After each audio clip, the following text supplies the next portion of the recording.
నమస్తే, welcome to Leo news. Kadapa mayor Suresh Babu వ్యవహారం ఇప్పుడు హాట్ టాపిక్ గా మారింది.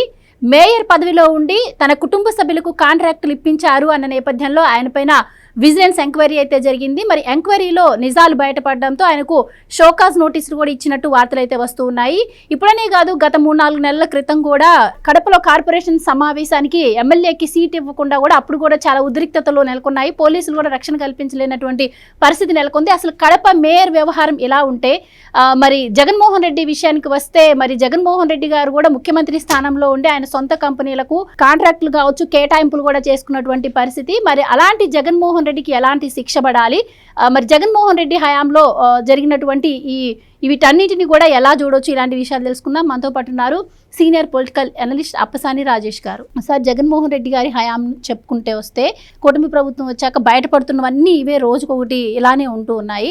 ముఖ్యంగా మరి కడప మేయర్ విషయానికి వస్తే ఆయన కుటుంబ సభ్యులకు కాంట్రాక్టులు ఇచ్చుకున్నారు అంటున్నారు. మరి కేవలం కాంట్రాక్టులకే మరి షోకాజ్ నోటీసులు ఇచ్చి ఆయన పైన ఎంక్వైరీ చేసి ప్రభుత్వం సీరియస్ అయితే మరి జగన్మోహన్ రెడ్డి గారి విషయాన్ని ఏ విధంగా తీసుకోవచ్చు, ఆయనకి ఎలాంటి శిక్షలు పడాలంటారు? మీ ఉద్దేశం ఏంటి?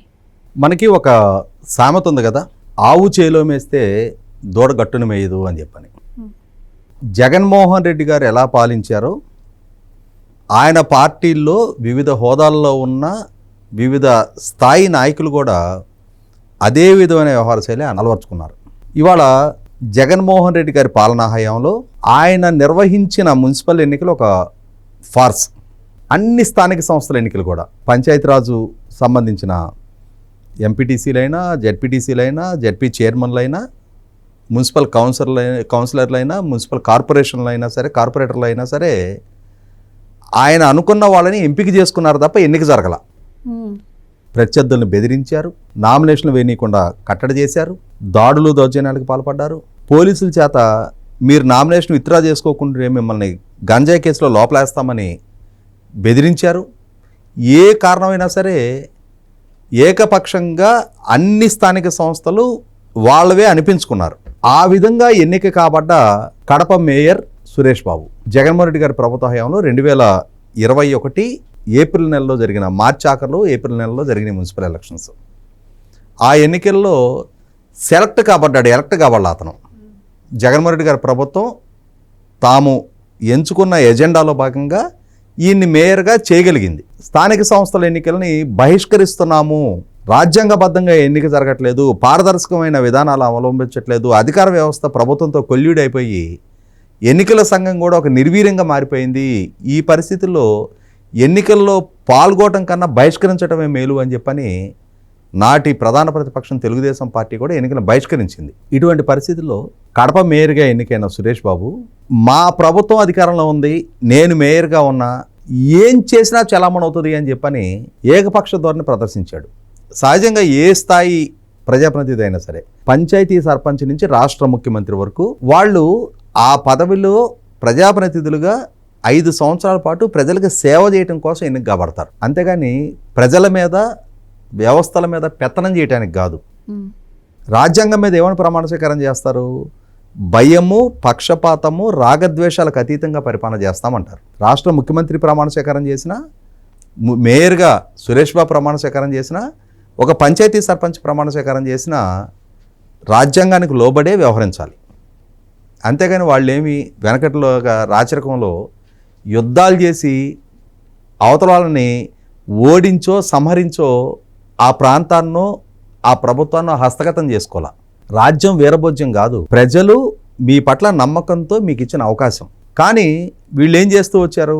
మా వీరభోజ్యం మేం భోంచేయడానికి ప్రజలు మాకు ఇచ్చిన హక్కుగా భావించారు. ఇదే సురేష్ బాబు తాను మేయర్గా ఉండగా తన కుటుంబ సభ్యులకి కాంట్రాక్టులు కట్టబెట్టాడు.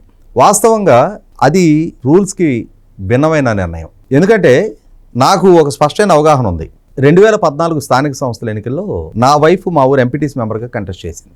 అదే ఎన్నికలో మా పక్క గ్రామానికి సంబంధించిన ఒక నాయకుడిని, అంటే ఎంపీటీసీ ఎన్నిక పూర్తయిపోయిన తర్వాత మెజారిటీ వచ్చిన పార్టీ నుంచి వీళ్ళందరూ కలిపి ఎంపీపీని ఎన్నుకుంటారు. కాకుంటే ఏమవుతుందంటే రాజకీయ పక్షాలు పలానా వారిని ఎంపీపీగా ప్రతిపాదిస్తున్నామని ఎన్నికల ముందే ఎవరినో ఒకరిని డిసైడ్ చేస్తారు. ఆ నాయకత్వాన్ని ఎవరో ఒకరిని ఎంపిక చేస్తారు. అలా ముందు ఒక ఆయన్ని ఎంపీపీగా అనుకున్నాక ఏమైంది, ఆయన ఆ మండలంలో registered contractor. So already registered contractor అయిన తర్వాత అదే మండలంలో కంటెస్ట్ చేయడానికి వీల్లేదు. దాంతో ఆయనకి పోటీకి అర్హత దక్కల. వారి సతీమణితో పోటీ చేయించారు. తర్వాత ఇదే విధమైన చట్టం అన్ని స్థాయిల్లో వర్తిస్తుంది. మేయర్గా సురేష్ బాబు గారు ఉండి వారి కుటుంబ సభ్యులకి ప్రయోజనం కలిగించే నిర్ణయాలు చేయకూడదు. వారి కుటుంబ సభ్యులు రిజిస్టర్డ్ కాంట్రాక్టర్లుగా ఉండకూడదు. కానీ ఇక్కడ వారి కుటుంబ సభ్యులకే కాంట్రాక్టులు కట్టబెట్టారు. ఎందుకంటే మమ్మల్ని అడిగేది ఎవరు? గ్రామ స్థాయి నుంచి రాష్ట్ర ముఖ్యమంత్రి వరకు సర్వం సహా మేమే విస్తరించిపోయి ఉన్నాం కదా. మమ్మల్ని ప్రశ్నించేది ఎవరు?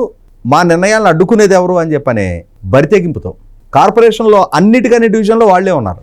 ఇదే ఇంకొక 30 సంవత్సరాలు కొనసాగుద్దనే అహంకారంతో చేసిన పనులు ఇవి. కానీ మన కళ్ళ ముందు కొన్ని స్పష్టమైన ఉదాహరణలు ఉన్నాయి. జార్ఖండ్ ముఖ్యమంత్రి హేమంత్ సోరెన్ గారు ఆయనే ముఖ్యమంత్రిగా ఉండి ఆయన కుటుంబ కంపెనీలకి మైన్స్ కేటాయింపు చేసుకున్నారు అని చెప్పని సిబిఐ కేసు నమోదు చేసి ముఖ్యమంత్రి హోదాలో ఉన్న హేమంత్ సోరెన్ గారిని అరెస్టు చేసి జైల్లో పెట్టారు. మరి హేమంత్ సోరెన్ గారికి ఏ సూత్రం వర్తిస్తుందో అదే సూత్రం సురేష్ బాబు కూడా వర్తిస్తుంది కదా. ఆయనే మేయర్గా ఉండి ఆయన కుటుంబ సభ్యులకి కాంట్రాక్టులు కట్టబెట్టుకున్నప్పుడు ఇమ్మీడియట్గా కేసు బుక్ చేసి అరెస్ట్ చేసి ప్రాసిక్యూట్ చేయాలి. దానిలో భాగంగానే ఈ ప్రభుత్వం వచ్చిన తర్వాత ఈ ఆరోపణల మీద విచారణ చేశారు. విచారణ చేసిన తర్వాత ఇది నిజమని చెప్పని ధృవీకరించుకున్నారు. ధృవీకరించుకున్న తర్వాత ఇప్పుడు సురేష్ బాబుకి షోకాజ్ నోటీస్ ఇచ్చారు. మీ మీద చర్యలు ఎందుకు తీసుకోకూడదు, మీరు ఈ విధంగా అధికార దుర్వినియోగానికి పాల్పడ్డారని చెప్పి నిర్ధారణ అయింది. షోకాజ్ నోటీసు ఏమని ఇస్తాడు? నేను అమాయకుడిని ఆణిముచ్చానని ఇస్తాడు. ఇచ్చినా సరే స్పష్టమైన డాక్యుమెంట్ ఎవిడెన్స్ కనిపిస్తూ ఉంది అక్కడ ఎదురుగా. ఈయన మేయర్గా ఎప్పుడు బాధ్యతలు చేపట్టాడు, ఎప్పుడు ఆ పనుల కేటాయింపుకు సంబంధించిన అంటే మినిట్స్ ఉంటాయి. కడప మున్సిపల్ కార్పొరేషన్ సమావేశాల్లో ఏ పనులు కేటాయింపులు చేయాలనేది మినిట్స్ ఉంటాయి. ఆ కేటాయింపులు ఈయన హయాంలోనే జరిగినాయి. ఈయన హయాంలోనే టెండర్లు పిలిచారు.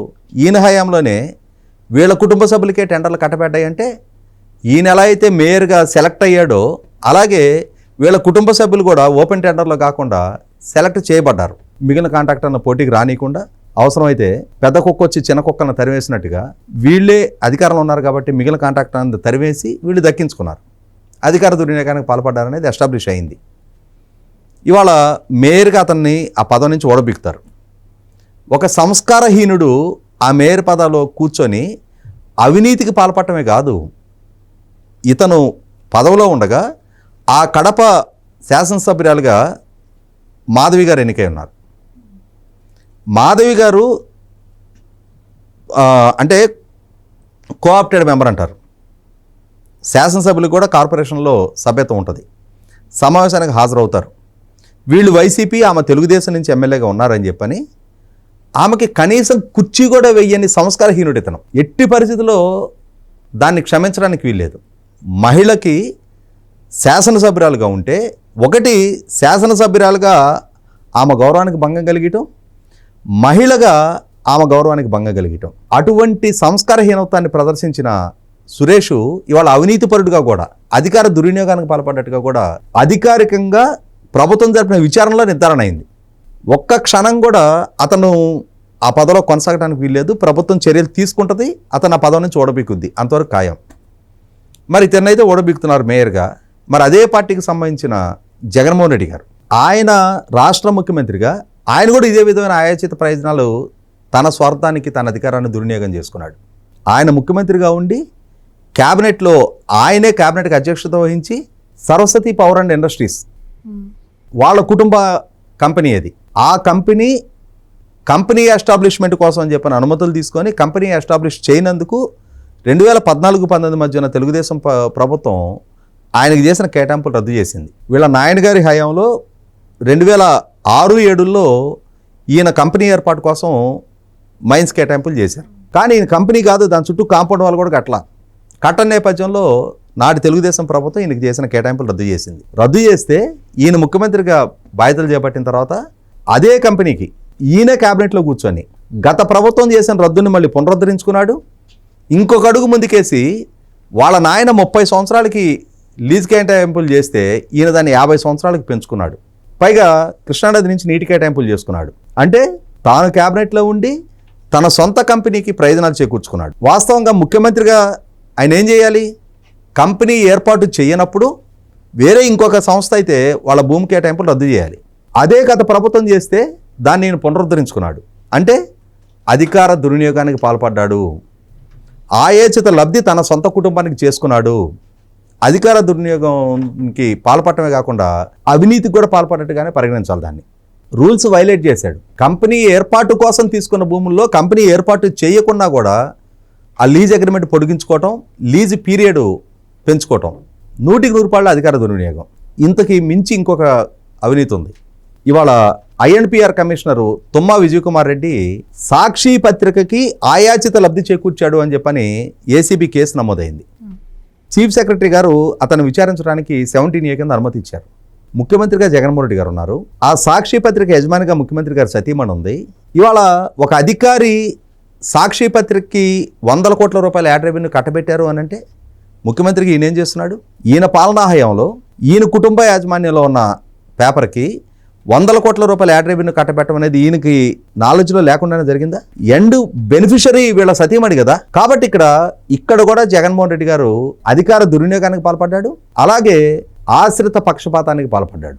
తనకి ప్రయోజనం చేకూర్చుకుంటూ పక్షపాత ధోరణితో తన కుటుంబ యాజమాన్యాలకి లబ్ధి చేకూర్చుకున్నాడు. రాజ్యాంగం మీద ఏమని ప్రమాణ స్వీకారం చేశాడు? భయము, పక్షపాతము, రాగద్వేషాలకు అతీతంగా పరిపాలన చేస్తానన్నాడు. పక్షపాత ధోరణితో సరస్వతి పవర్ అండ్ ఇండస్ట్రీస్కి తనకి లబ్ధి చేకూర్చుకున్నాడు. పక్షపాత ధోరణితో ఇందిరా టెలివిజన్ అలాగే జగతి పబ్లికేషన్స్ యాజమాన్యంలో ఉన్న సాక్షి పేపర్కి, సాక్షి ఛానల్కి లబ్ధి చేకూర్చుకున్నాడు.